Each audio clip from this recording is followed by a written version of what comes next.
Pharaoh, the false god and futile labor of slavery. What do you see in your mind when you think of Pharaoh or Egypt?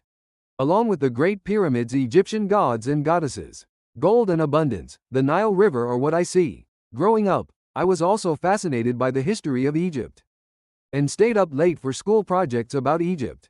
Pharaoh was a man-made god in their history, not just a king or leader in human form. Pharaoh did not take God seriously. Even after Moses performed the signs at first, Pharaoh in his pride denounced God. Then Moses performed the signs given to him by God before the people. Who is the Lord that I should obey his voice to let Israel go? I do not know the Lord, nor will I let Israel go.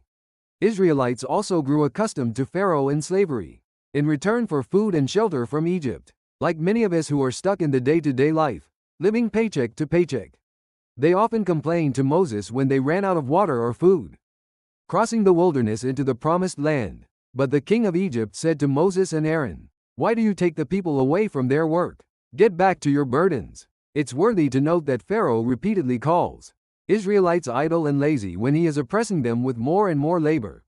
Also, this work was meant to prevent them from worshiping God. Hebrew word avoda means to work or to serve. Avid, to serve or to be enslaved. There is a Hebrew word for task and producing outputs, maaseh. But avoda was focused in describing labor in Egypt. Have you encountered leaders at work where they expect you to worship them? Have you encountered places where they want the same level of work completed as before without the resources?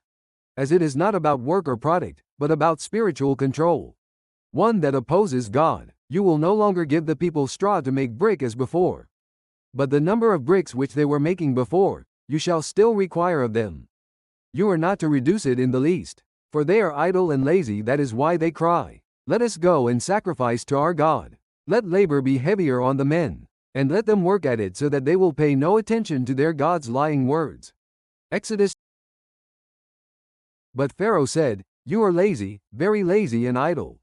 That is why you say, 'Let us go and sacrifice to the Lord.' Get out now and get to work, for no straw will be given to you.